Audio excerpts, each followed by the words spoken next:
Temas especiais, utilidade pública, troca de ideias, realidade, cultura. Está no ar, Meio-Dia em Pauta. Olá, você que está nos assistindo, está nos ouvindo aqui pela Rádio Magnífica FM.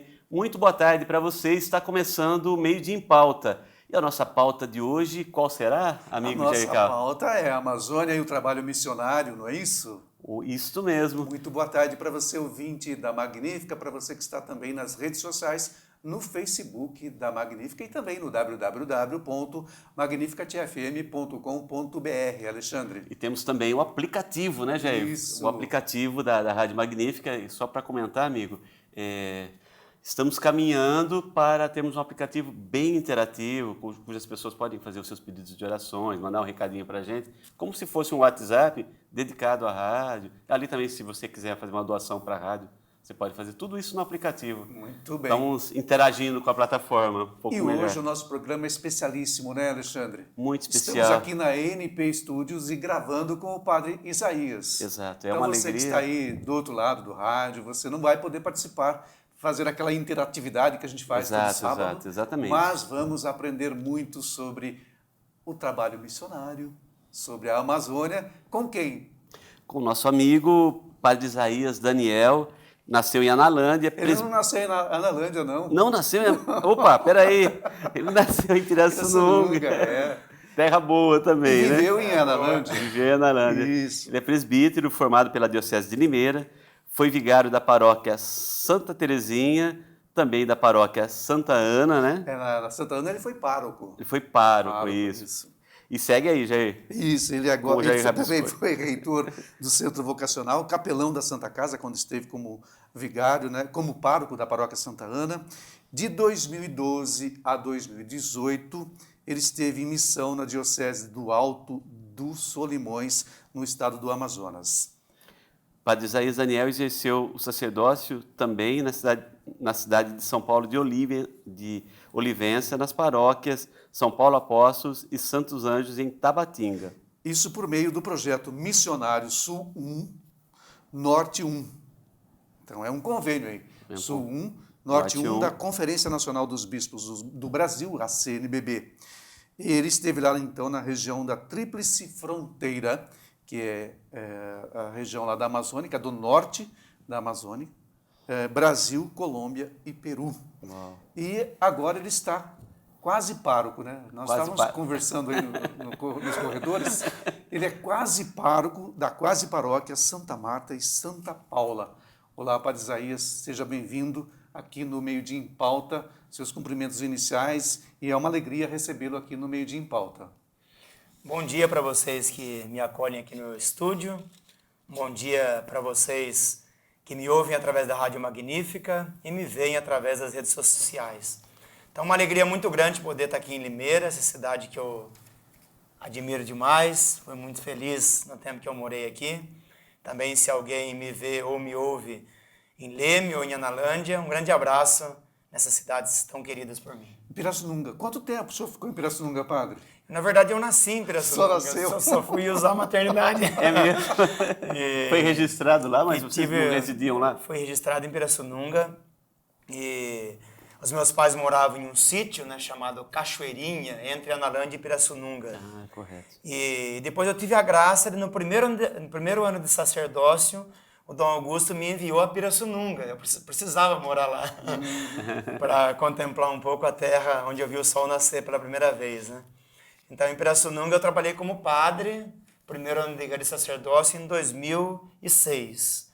Foi muito bom, uma experiência maravilhosa mesmo. Alexandre, eu conheço o Padre Isaías desde o tempo que ele fez estágio na paróquia São José. Seminarista. Seminarista na paróquia São José. E ele sempre foi assim muito alegre, muito extrovertido, né? Isso é uma característica dele. Então, a nossa primeira pergunta para ele aqui é assim, padre, como é que surgiu essa vocação para o sacerdócio? Como que apontaram para essa... o senhor foi apontado para essa missão tão importante do sacerdócio? Essa pergunta me fizeram muitas vezes já.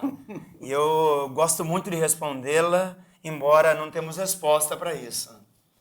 porque eu penso que a vocação ela brota do mistério de Deus. É uma coisa que nem o vocacionado ou a vocacionada consegue explicar. Verdade. Porque ela pertence ao mistério. E o mistério se dá no cotidiano da vida, onde a gente sente algo interior muito profundo e a gente não consegue explicar essa experiência. Minha irmã, quando teve o filho dela, ela disse que não conseguia explicar o que ela sentiu o dia em que ela pariu, né? E eu pensando um pouco nisso, eu digo essa resposta, né? Que é algo que pertence ao mistério. Agora, o modo como Deus me chamou foi através do Padre Amauri, que hoje é pároco da paróquia Nossa Senhora Aparecida, aqui em Limeira. Ele era pároco de Analândia. E a partir da convivência com o Amauri, ele me despertou assim, para que eu pudesse entender esse chamado melhor. Então, o Padre Amauri foi a figura central que me levou a refletir essa questão e a vivê-la. Alexandre, para a gente fazer uma linha divisória aí, né? Ele tem a experiência aqui com a Diocese de Limeira e foi, por 6 anos, sofrer uma outra experiência totalmente diferente, né? Nós estamos aqui na região de Campinas, uma região de alta densidade populacional. De um nível social, econômico alto, né? Exato. De um nível... Embora nós tenhamos bolsões de pobreza, sim. bolsões de pobreza aqui na região de Limeira, de Campinas, isso é inevitável, infelizmente, né? E eu na acho nossa que sociedade. Daí, assim, já visto que não é só problema brasileiro, né? Em todos os lugares tem esses bolsões que muitas vezes são abandonados também, né? E que vale a nossa... Então, trace para a gente aí as diferenças da experiência aqui na Diocese desde 2005, né? 2006, até 2012, quando o senhor foi lá para a Amazônia, essa experiência e a diferença dessa experiência para a gente, para o ouvinte da Magnífica. Existem diferenças em várias dimensões, né? As diferenças sociais é que aqui nós temos um conforto e uma acessibilidade às políticas públicas, embora a gente ache que não tem, mas elas funcionam de uma forma bem melhor do que na região do interior do Amazonas.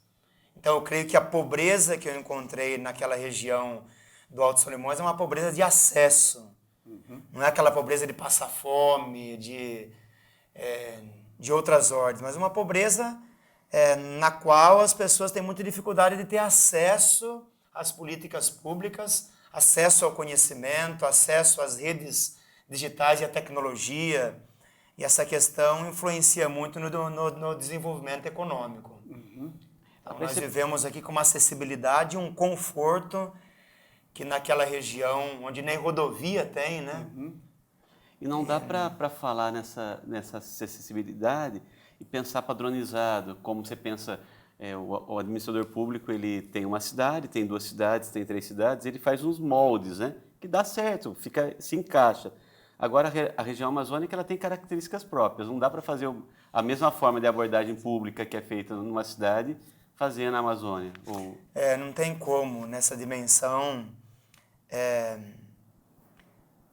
Essa dimensão territorial, ela tem né? Também o território. Diferenças, porque a geografia é diferente, a tecnologia é diferente e também a grande dificuldade da gente poder dar continuidade ao processo político é que você às vezes tem que sair daquela região e, por exemplo, os políticos, os prefeitos, eles moram mais em Manaus, que no caso lá é 1.500 quilômetros a distância, do que ficam em Tabatinga, em São Paulo de Olivença, onde eu morei, para que ele possa tentar agilizar. O senhor não morou em Tabatinga, morou em Olivença. Eu morei 2 anos em Tabatinga, que é a sede da Diocese, e 4 anos em São Paulo de Olivença. São Paulo de Olivença já é um outro município, isso, ao lado de Tabatinga. A Diocese lá tem 7 municípios. Muito bem. Então são coisas que... E as diferenças também no nível eclesial, por exemplo, as metodologias que nós usamos aqui para evangelização, elas não se encaixam, não se enquadram dentro daquela... a realidade. Daquela demanda, não se enquadram. Por exemplo, a gente conversa muito aqui, um dos problemas que a gente tem no estado de São Paulo e no Brasil todo, a questão da saúde pública, né? Por exemplo, lá na região onde o senhor esteve. Como é que é a saúde pública? Como que o pessoal tem acesso à saúde pública? Como é que é isso lá? Então, a saúde pública, ela é muito complicada, até porque nós temos uma dificuldade muito grande dos profissionais brasileiros atuarem na região. Então, a saúde pública contava muito, né, com o benefício do programa Mais Médicos, que foi uma bênção para a região, no sentido de fazer com que os médicos chegassem às comunidades indígenas, às comunidades ribeirinhas e aos postos de saúde da área urbana. Então, esse projeto ajudou muito a fazer com que as pessoas, pelo menos, chegassem aos profissionais, né? Também tem uma questão na área indígena, que a área indígena, os governos anteriores criaram um SUS para o indígena, que é a Secretaria Especial de Saúde Indígena, que foi criado na época do governo Lula. Então, a área indígena ela é atendida diretamente de Brasília até as comunidades. Ela não passa pelo governo estadual e nem municipal. É um atendimento diferenciado que aproximou as comunidades indígenas do governo federal no sentido de agilizar esse serviço. Claro que, como o nosso sistema aqui já é precário lá, é precário, mas isso deu uma dinâmica que aproximou os profissionais de saúde e também possibilitou ao indígena, às pessoas das comunidades do interior, um acesso melhor às coisas, né? Alexandre, nós vamos para o nosso primeiro intervalo, já passamos do tempo e depois do intervalo nós vamos conversar sobre essa característica especial que o padre tem, né? Ele fala que cada indivíduo é cada indivíduo, acabou de falar para a gente sobre isso, né? De estar em missão em terras longínquas. Vamos ouvir isso daqui a pouquinho? Opa! Você está ouvindo o programa Meio-Dia em Pauta.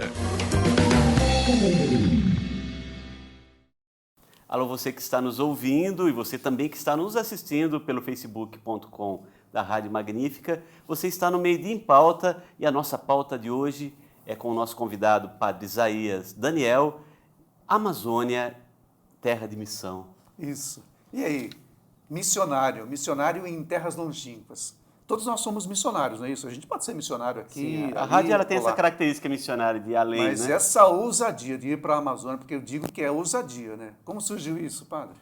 Eu até nem gosto que as pessoas me identifiquem como padre missionário, né? Porque às vezes as pessoas pensam que o padre que vai em outro lugar ele é melhor do que o outro que está aqui, que não é missionário. Isso é uma falácia, né? Todos os batizados são missionários tanto quanto, o que muda é o tipo de missão.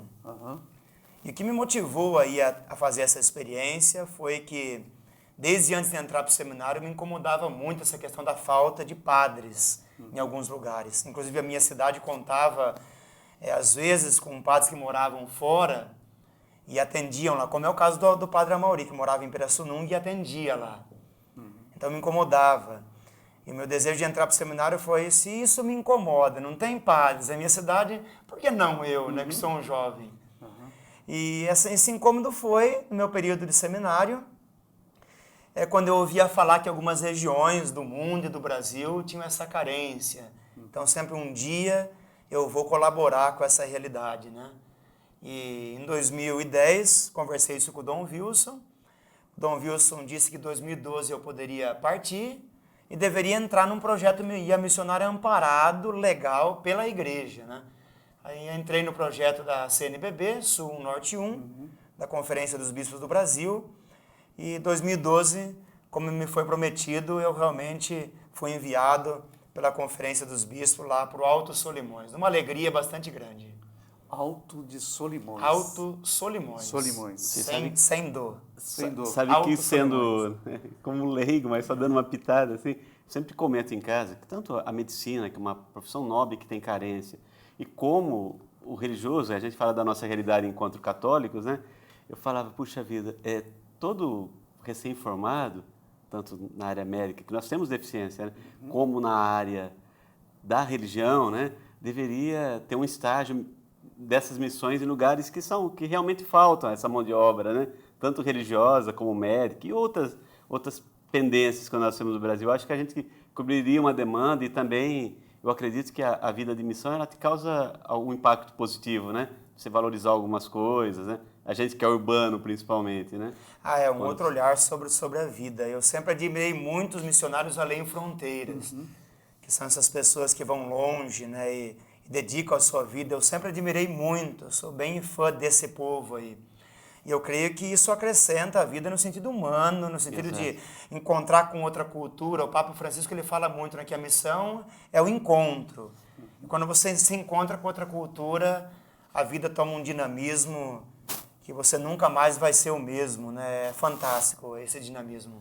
Então, lá no Solimões, na diocese de Solimões, o senhor teve contato lá com uma diversidade cultural enorme, né? Começando pelos indígenas. E aqui nós temos um tipo de alimentação, por exemplo, totalmente diferenciada do pessoal lá do norte do país. Como que foi conviver com indígenas, com migrantes, com refugiados, com colombianos, peruanos, esses povos diferentes daquela região, padre? Então, como você citou aí, a região da Diocese do Alto Solimões é uma região de fronteira.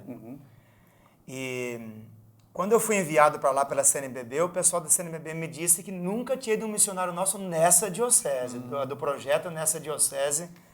Tinha ido para outras dioceses, mas lá não.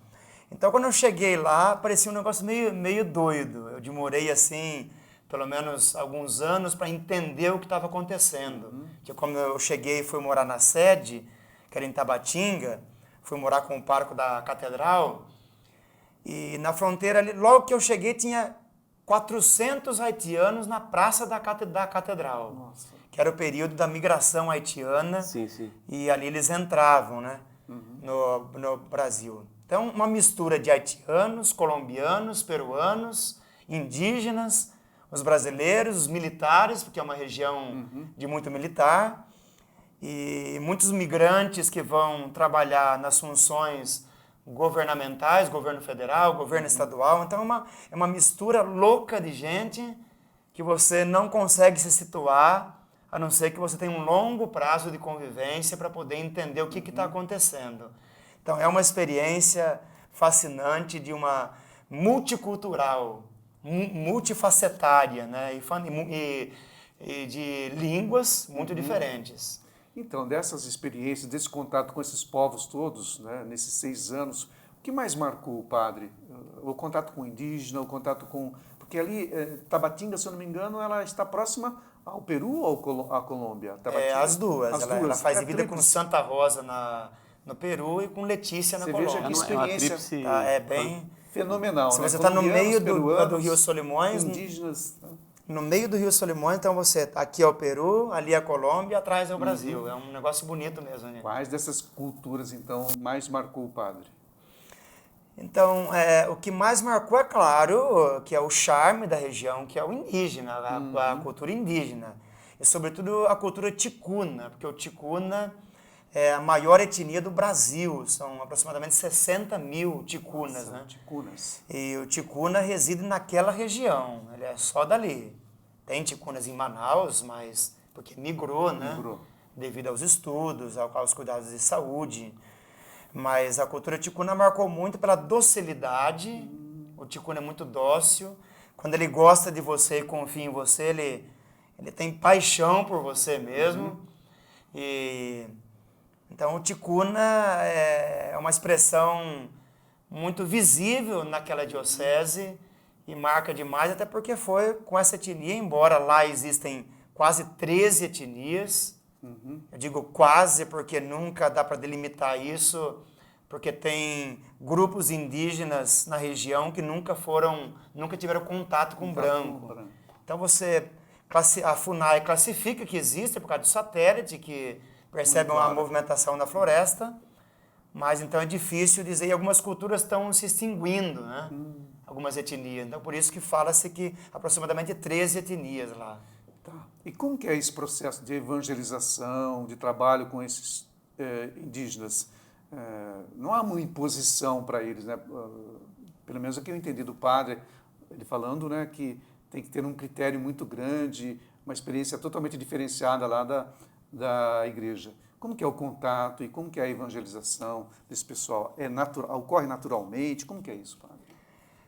Eu não digo que naturalmente, porque você demora para pegar o contato com as pessoas lá.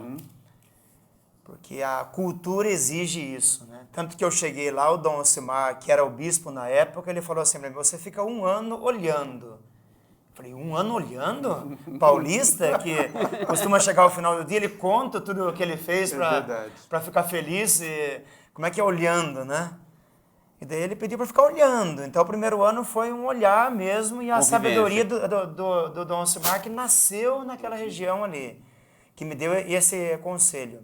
Então o contato com o ticuna e com as outras etnias indígenas se deu a partir do 2º, 3º ano, e principalmente quando eu fui a São Paulo de Olivença morar lá.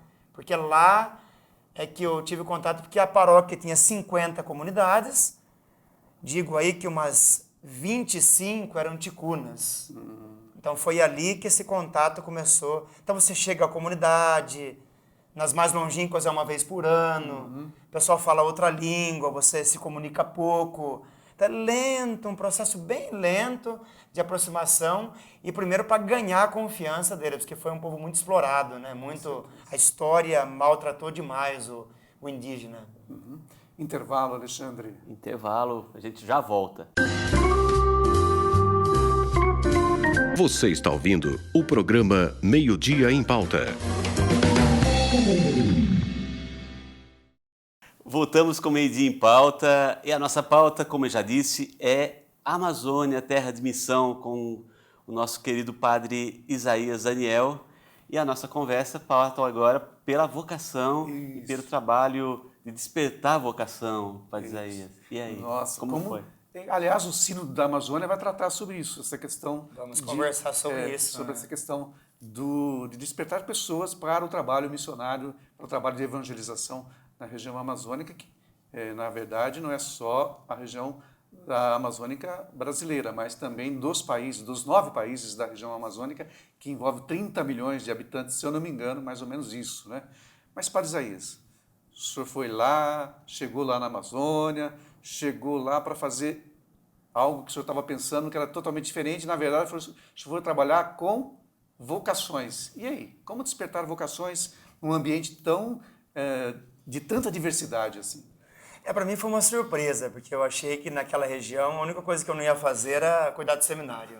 Então, terminando aqui em Limeira os 5 anos que eu fiquei no centro vocacional, eu até dei todo o meu material embora para outras pessoas que pudessem utilizar sobre a vocação sacerdotal. Eu não sabia, e minha surpresa, chegando lá, o Dom Ocimar então pediu também que eu pudesse ficar 1 ano olhando e já pensando na possibilidade de abrir uma casa onde eu pudesse morar com meninos para encaminhá-los para os estudos e para a preparação sacerdotal. Dado que hoje faz 24 anos que a diocese não forma um padre, a diocese do Alto Solimões. Nossa. 24 anos sem formar um padre local ali, né? A diocese, se eu não me engano, tem 25 anos, essa diocese de Solimões. 27 anos, 27 eu anos, acho. É nova, 27 né? Diocese anos. nova, né? Então você imagina, e na verdade tem apenas 2 padres locais lá, que são de lá, 2. Então essa experiência foi uma experiência curiosa, né? E também muito desafiador. Então comecei a ir visitando as paróquias, as cidades, tomando contato com a juventude, que eu gosto muito.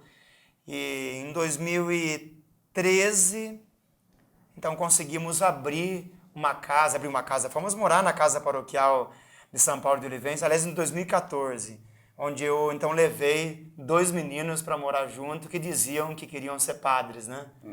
E um desafio muito grande, porque a cultura, tem coisas da cultura que às vezes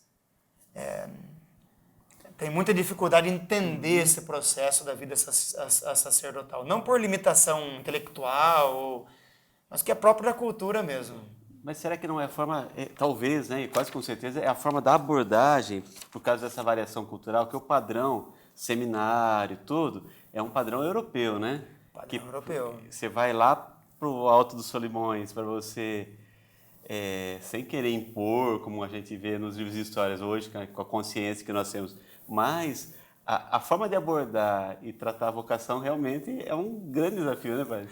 E o que eu percebi uma coisa muito significativa é nesse sentido, que existem jovens que querem ser padre. Isso existe lá, e bastante. Agora, lá a cultura é de você viver aquele dia. Então, a cultura local, ela não tem um planejamento do futuro. Tanto que até mesmo em economia, naquela região, não se pensa em acumular. O indígena mesmo não tem essa cultura de acúmulo. Nós que temos aqui. Porque eles vivem então, da caça, da pesca, dos alimentos hoje, naturais. Você faz hoje o que não há foi necessidade bom, de hoje hoje. foi bom, né? Então, como que você vai trabalhar com o menino nessa questão de você programar a vida toda e você é muito complicado eles entenderem essa dinâmica, não porque são piores do que nós, mas porque a cultura do local é a cultura de você viver o tempo presente. Não é de planejar daqui 20 anos, a vida toda. Então, é claro que as pessoas depois vão assimilando isso, elas têm condições de viver isso, mas com muita dificuldade de superar Essa relação. a cultura que é de viver o dia, de saciar as necessidades daquele dia. A Diocese continua, então, com esse projeto, continua plantando essas sementes para tentar tirar dali, da região, vocações? Olha, toda Diocese tem essa preocupação, mas isso não quer dizer que terá meios de atingir esse objetivo, porque eu cuidava então dessa parte e com a minha saída ninguém assumiu isso porque não tem mão de obra. Então, o menino que morava comigo, que era um ticuna, inclusive um seminarista, acabou ficando morando com o pároco, com quem eu morava também, que já tinha uma carga de funções. Ficou morando ali. Muito pouco se conseguiu fazer devido ao tempo limitado. Quais as universidades, ou então aonde este seminarista, esse propedêutico, né, no caso, que a igreja chama, né, ele teria que ir para uma outra região, porque a Diocese não tem curso de teologia, de filosofia. Nós aqui em Limeira, o pessoal fica aqui em Limeira um ano, depois vai a Campinas. Certo. Lá, o pessoal ficava um ano mais nessa casa conosco, e depois tem que ir a Manaus, 1.500 quilômetros. Foram alguns, pai? Na época foi, só um. Ele está no segundo ano de teologia agora. Que legal. Então, se você imagina você tirar um menino do Alto Solimões, que é 1.500 quilômetros da capital, Manaus com 2 milhões de habitantes, é uma megalópole, entendeu? Então, você colocar o menino em Manaus, onde a cultura... o Amazonas de Manaus não tem nada a ver com o Amazonas do interior. E você mantém o menino 7 anos lá desligado da região onde ele morava, porque ele só vai voltar uma vez por ano, nas férias de janeiro. Então, esse desafio é tremendo. E agora o bispo local tem tomado consciência, junto com os padres, de que a vocação indígena lá não deve sair de lá. A gente chegou numa conclusão de que o menino indígena não deve ir a Manaus. Então a gente vai esperar aí os resultados do sínodo, que vai ajudar nesse sentido de como trabalhar, porque o indígena tem mais agravantes ainda de aspectos culturais, que a gente vê que ele deve formar o padre ali, de uma outra maneira, sem fazer filosofia e teologia em Manaus. Isso é positivo, bem. Isso é bom. Então, né, eu vi recentemente uma entrevista do Dom Cláudio Rumes, numa das emissoras de canal fechado aí, Exato. E ele fala então do sínodo e do trabalho e da presença da igreja lá na região amazônica, né? É uma presença difícil, eu entendi que é muito difícil, mas não é impossível, né? E os desafios enfrentados, nós queremos saber quais os desafios da igreja nessa região, padre. Então, a questão do sínodo, eu gostaria de que fosse um bloco especial, porque nós vamos falar no próximo bloco. Mas os desafios que o sínodo assim abraçou são muitos, mas principalmente 3, né, que o sínodo abarca. O problema das grandes cidades na Amazônia, que nós temos Belém com 2 milhões, Manaus com 2 milhões, Porto Velho batendo a casa dos 400 mil habitantes. Você pega Rio Branco, no Acre, com quase 300. É um problema das grandes cidades, nos 9 também, países. Né? Santarém, com quase 400 mil habitantes no interior do Pará. Você pega aí cidades do Peru, com 400, 500 mil habitantes na região amazônica. Então esse é um problema. Outro problema é o agronegócio. Então a questão é do agronegócio ocupando os estados da Amazônia, que é um problemático. Outro problema as mineradoras, que aí é uma questão muito polêmica e que traz prejuízos N, né?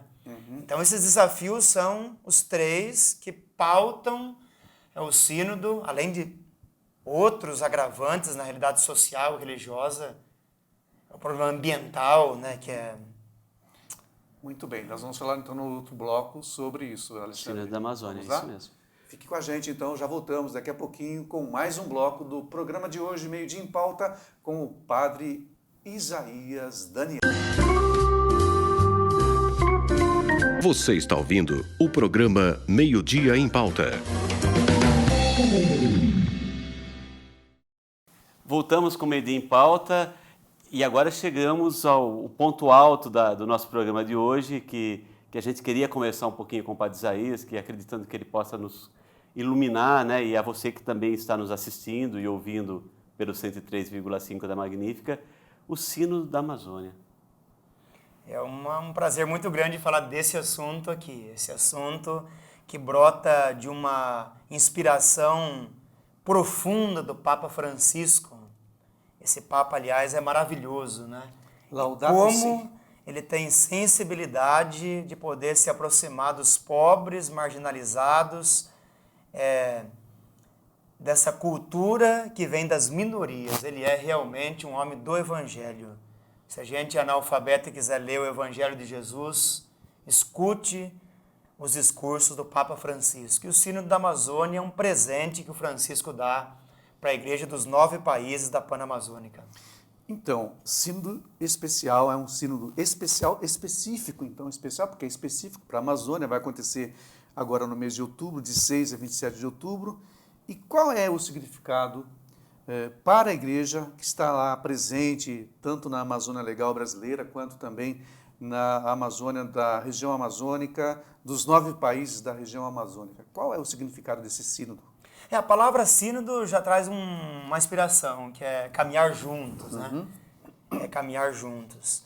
E o sínodo tem uma característica de que a pauta dele é um assunto, diferente de um concílio, que ali você trata de tudo, mas o sínodo é um assunto. E o assunto da Amazônia brota dessa necessidade da Igreja, até o tema do sínodo é esse, né? Novos caminhos para a evangelização da Amazônia e para uma ecologia integral. Então a ideia do sínodo é ouvir, dar voz às periferias, dar voz aos pobres, dar voz aos povos da Amazônia. E aliás, uma característica desse sínodo que o Dom Cláudio Umes cita tanto, o Padre Beoso, que faz parte da comissão da teoria do sínodo, uma das características é a escuta. Então, o sínodo escutou 87 mil pessoas dos 9 países da região amazônica que foram consultadas através de conferências, através de rodas de conversa, através de relatórios. Eu, quando ainda estava lá no Alto Solimões, eu vi esses relatórios, participei de um evento de escuta. O Papa Francisco veio até a Amazônia peruana, numa cidadezinha pequena de Porto Maldonado, e ali ele se reuniu com 3 mil indígenas. Então, é um momento marcado por uma escuta de Jesus aos povos que não são ouvidos pelas políticas públicas. Nós que trabalhamos com o social, eu pelo menos trabalho, né? Nós verificamos assim, que para você evangelizar e para você ter, vamos dizer assim, um desenvolvimento, pelo menos de formação, né? Para os povos mais simples, você precisa de investimento. Infelizmente, nós dependemos de investimento. Na Amazônia, por exemplo, para financiar a ida do padre, né, foi feito um investimento da CNBB, das comunidades. Muita gente mandou, porque uma viagem lá custa caro, não é isso? Então, a viagem na região amazônica custa caro. E como que a Igreja vai trabalhar essa questão do financiamento das missões na Amazônia e de trazer assim umas perspectivas de uma ecologia integral, que o Papa tanto prega e prega aí também na encíclica Laudato Si.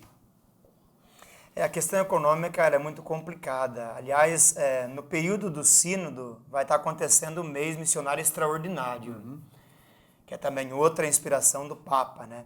E um dos objetivos do sínodo é a gente tomar consciência e promover a missão adigentes, que é essa lei em fronteiras. E por que o Papa tem essa preocupação? Porque o investimento da igreja nesse tipo de missão é mísero. Muito pouco. Vamos lá, quanto a Diocese de Limeira investe economicamente em pessoas que é a missão da igreja.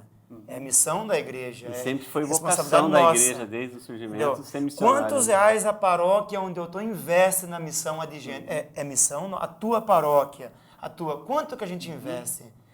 Então teve até um padre, o padre Sávio, das Pontifícias Obras Missionárias, que fez um cálculo de tudo que a igreja arrecada no Brasil e a porcentagem que ele investe nisso, que é 0,00001%. É ridículo. Muito pouco.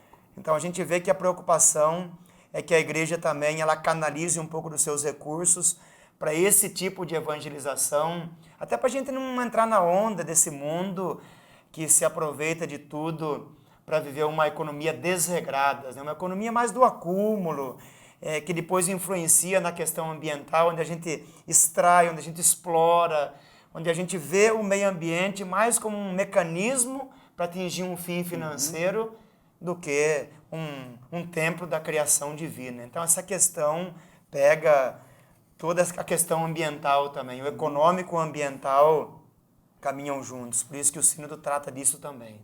Essa questão da ecologia integral, né? Esse é o termo que o Jair usou. Não sou eu que uso, é o Papa Francisco. O Papa Francisco.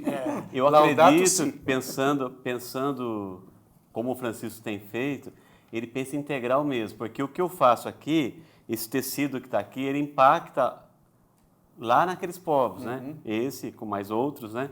E tudo que a gente está vendo nesse cenário pode estar impactando.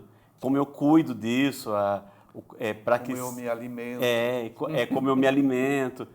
O senhor consegue perceber essa realidade, agora que você viveu esses 6 anos. Essas duas vidas, né? A urbana, que é a nativa as duas sua, vidas. e estando lá. Eu acho que o impacto grande da missão, para chegar lá também, está nessa conscientização nossa, né? Enquanto cristãos, né? De cuidar melhor. O tema da ecologia integral, que brota desse documento Laudato Si, que o Papa escreveu e que deu repercussão mundial, inclusive fora da Igreja Católica também, porque o Papa é um profeta. Ele toca em coisas, em feridas sociais, que é muito semelhante a Jesus mesmo, né? Na sua época. E existe uma mentalidade que os povos originários eles prejudicam o desenvolvimento econômico do país. É uma propaganda que os políticos utilizam, que as pessoas com preconceito têm contra, principalmente os indígenas. O indígena é um estorvo, né? Ele atrapalha. Então isso é muito perigoso. Quando a gente fala na palavra desenvolvimento econômico, para quem? Principalmente o pessoal do agro, né? Que se incomoda com o indígena. Exatamente. Desenvolvimento para quem? Avanços, quem que vai se beneficiar desses avanços? Quem que quer esses avanços? Então a gente tem muito preconceito em relação a esses povos originários, porque a gente recebeu sempre a educação econômica que a televisão passa, que a elite passa, que os poderosos passam.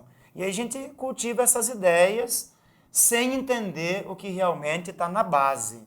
Então, quando a gente vê os problemas ecológicos, a vida de um povo indígena na base, quando a gente encontra com populações que são atingidas por projetos de uma magnitude grande do ponto de vista do crescimento econômico só de um grupo, então a gente percebe que a realidade ela é mais profunda do que a gente imagina e do que a gente aprendeu. Então, o Papa ele mostra isso, a gente tem que olhar para além, para ver a verdade dos fatos, a partir dos pobres, E essa coisa de ser, o senhor falou do começo, que o povo indígena, eu acho que ele vive mais cristãmente do que nós que somos tidos cristãos, né? O senhor falou da ideia de viver o hoje, né? O alimento do dia, e passa muito pelo Evangelho, esse cuidado, do cuidado de cada dia, né? E a gente ouve muito, né, discursos, palestras inflamadas falando de coisas bonitas do Evangelho, mas na prática nós não vivemos. A gente vive a religião do mercado, né? Na verdade, a gente associa ser cristão com ir à missa ou dar alguma contribuição ali. Na verdade, a base do ser cristão são as virtudes. Aquilo que Jesus viveu como virtude, que depois vai desembocar no ir à missa, nas orações, nas práticas, né? Lógico. Então, é a virtude. Muitas vezes, povos e pessoas que não são cristãs carregam alguns valores, né? Que o cristianismo também prega, que é a questão da partilha, que é a questão de termos uma sociedade igual, que Jesus lutou tanto para ela, né? Que é a questão da gente não acumular, a questão da gente viver uma fraternidade universal, um cuidado com as coisas e as pessoas. Então, esses valores estão presentes em outras culturas também e devemos valorizá-las. Muito bem, nós vamos para mais um intervalo, o último intervalo, e na sequência nós vamos falar mais sobre o Sínodo da Amazônia e as contribuições que o Sínodo pode trazer para a região amazônica, não só no Brasil, mas também aqui na América Latina, nos 9 países que estão na região amazônica. Já voltamos. Você está ouvindo o programa Meio Dia em Pauta. Voltamos no Meio Dia em Pauta, nós chegamos ao último bloco e o tema de hoje com o Padre Isaías é a Amazônia e nós estamos tratando o Sínodo da Amazônia e é uma conversa boa, esclarecedora, visto que a gente tem muitos ruídos, né, Padre Isaías? Hoje com as redes sociais nós temos profetas, pseudos-profetas, discursando das mais variáveis formas, alguns até ousando criticar e questionar esse profetismo do Papa Francisco, né? Que a gente que está um pouquinho mais perto percebe de maneira muito positiva a presença do Papa Francisco neste tempo na Igreja, né? Essa resistência ao Sínodo e ao Papa, que já não é de hoje, resistência ao Papa é muito grande, são de grupos e pessoas que não ligam a fé com a vida. Talvez precisariam ler mais os Evangelhos. Essas pessoas deviam fazer uma lécio divina das páginas do Evangelho e voltar a Jesus, né? Voltar à prática de Jesus. Então, infelizmente, tem disso. Outro dia um repórter perguntou ao Papa, e as críticas, Papa, como é que o senhor vê? Ele falou, eu vejo com bons olhos, que elas nos ajudam a crescer, desde que sejam fundamentadas, né? Porque as pessoas não falem besteira e fundamentem bem as críticas. O Papa é um profeta, né? Maravilhoso, e o profetismo incomoda, ele dói em algumas pessoas. Nós estamos chegando no mês de outubro, mês missionário, né? Tem uma cruz missionária andando pela diocese, começou essa semana aqui. Cruz e a bandeira. Cruz e a bandeira, né? E o Sínodo. O Sínodo vai trazer o que para a região amazônica? Ele vai trazer esperanças? O que ele vai trazer de contribuição para a região amazônica, Padre Isaías? Então, o Sínodo já está trazendo escuta, que isso já valoriza demais. Os pobres não são escutados e no Sínodo estão sendo. Depois, outra contribuição do Sínodo é a questão da aproximação. Eu participei de uma dessas conferências preparatórias ao Sínodo e o pessoal reclama o que o indígena, a gente precisaria de mais gente da igreja perto de nós, de mais organismos da igreja perto da gente. Então, o Sínodo vai trazer isso, aproximação. O Sínodo vai fazer com que os problemas sociais eles venham à tona. E a função da igreja é isso, pelo profetismo que ela tem, de colocar as feridas para que a gente possa curá-las. É a função da igreja, isso sim. E o Sínodo também vai pensar maneiras de como a igreja, meios da igreja, evangelizar com mais eficácia. Então esse é o miolo do Sínodo, né? Como que a gente poderia aprimorar nossa metodologia nessa região e também criar novos mecanismos para a gente evangelizar com uma incidência mais profunda. Eu penso que essa questão da ecologia integral, já li bastante essa encíclica do Papa, ele objetiva exatamente isso, a vida, né? A vida de quem está no ambiente e a vida do povo que cuida do ambiente. É exatamente isso que o Sínodo vai se preocupar, porque o tema central é novos caminhos para a igreja e para uma ecologia integral. ecologia integral, a vida do povo que está lá, padre, e também o quê? A presença da igreja. A presença da igreja ainda tem lá as paróquias, em Tabatinga, lá em São Paulo de Olivença, que são as duas paróquias onde o padre trabalhou, não é isso? Mas e as comunidades, as inúmeras comunidades? Como que a igreja está presente nessas inúmeras comunidades? Com uma carência de pessoal demais. Por exemplo, a paróquia de São Paulo de Olivença, São Paulo Apóstolo, ela tem 50 comunidades. 50 comunidades. A paróquia São Francisco de Assis, que é estritamente ticuna, no distrito de Belém do Solimões, tem 82 comunidades, sendo 72 de outra língua. Então, o Rio Içá tem 400 quilômetros de extensão, e nele tem 30 comunidades, que ficam em Santo Antônio do Içá, nesse município. Então, carência de pessoal é tremenda. A gente conseguia ir uma vez por ano em algumas comunidades, 3 ou 4 vezes por ano nas comunidades mais próximas, mas com uma limitação grande de projeto. O pároco na cidade consegue fazer pouco, porque é tudo ele que articula, e as viagens são muitas, e não consegue articular, aí devido aos tantos compromissos. A carência de pessoal, de liderança, é um negócio... E financeira também, né, velho? Porque se você tem o transporte lá é complicado, mas se tem um investimento num transporte que a igreja pudesse oferecer ao missionário, ao religioso, já facilitaria, né? Estou olhando muito... que o aspecto financeiro também falta, Exato. né? Olha, essa viagem nas 30 comunidades do Rio Içá é um frei que faz num barco, e ele gasta aí por volta de R$8.000 numa viagem aí E quando geralmente pede o dinheiro para a Itália, né, porque eles são capuchinhos, e o pessoal não acredita quando fala que gasta 8.000.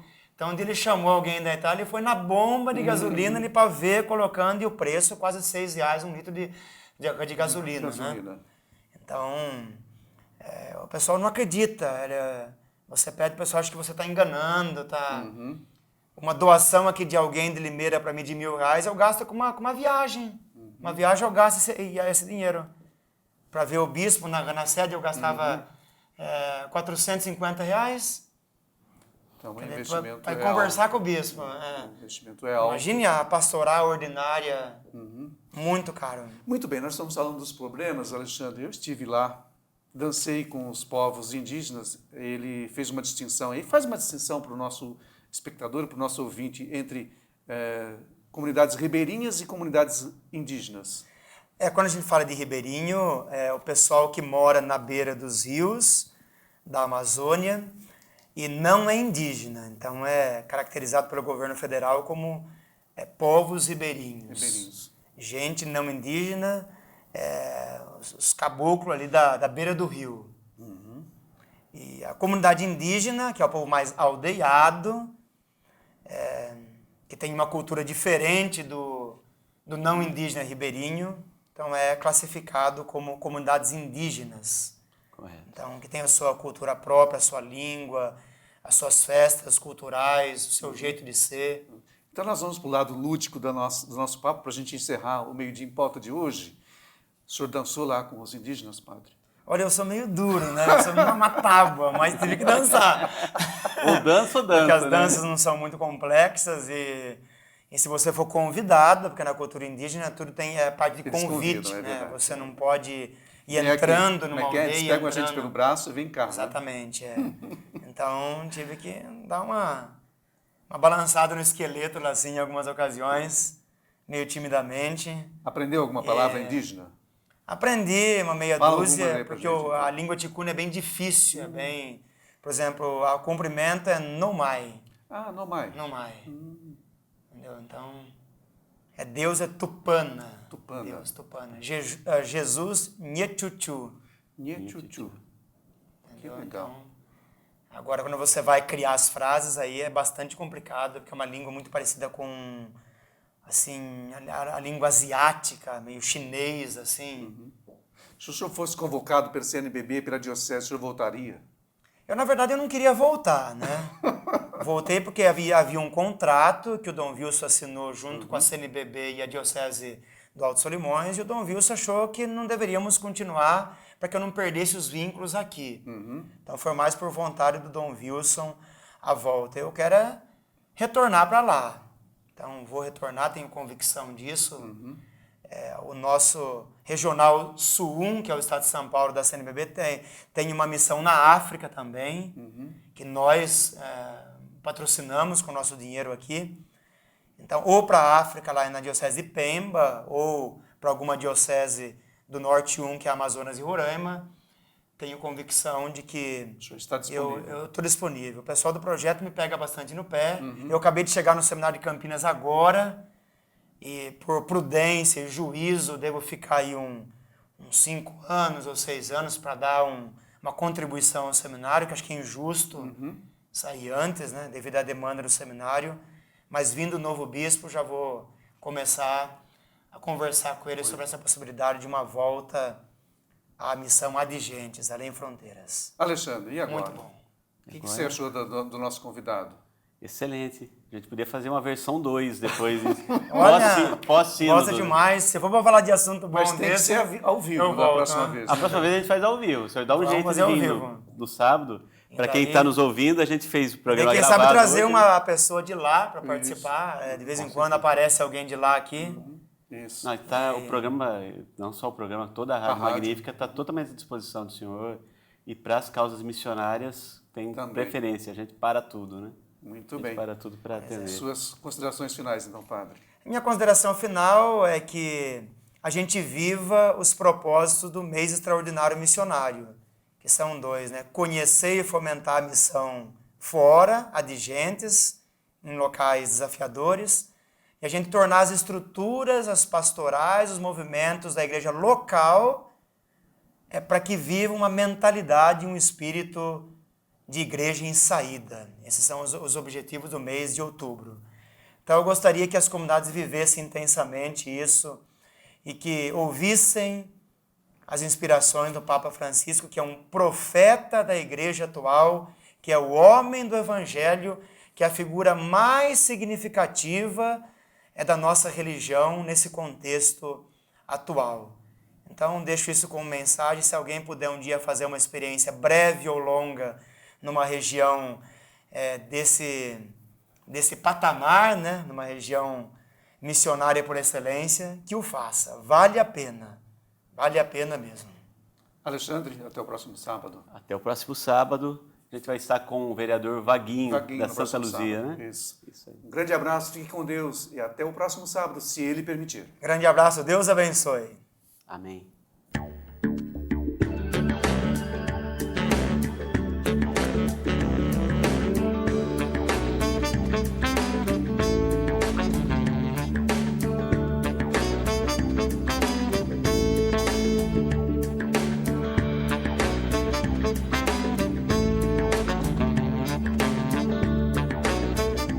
Você ouviu o programa Meio Dia em Pauta.